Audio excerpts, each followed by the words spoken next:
Hey everyone, welcome back to our channel. In today's video, I'll show you guys how to use the slow motion feature in Filmora. If you want to add the slow motion feature to make your video look more fun and interesting, this video is for you. So first, open the Filmora app on your mobile device. Then simply go ahead and select the video you want to use the slow-mo feature in. After selecting the video, simply tap on the video.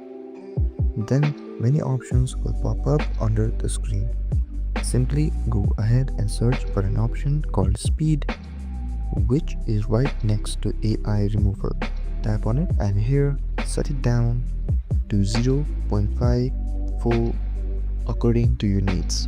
After you have set it up, simply tap on the tick icon and now your video has been slow.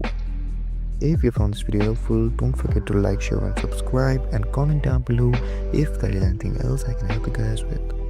Thank you so much for watching and I'll see you guys next time.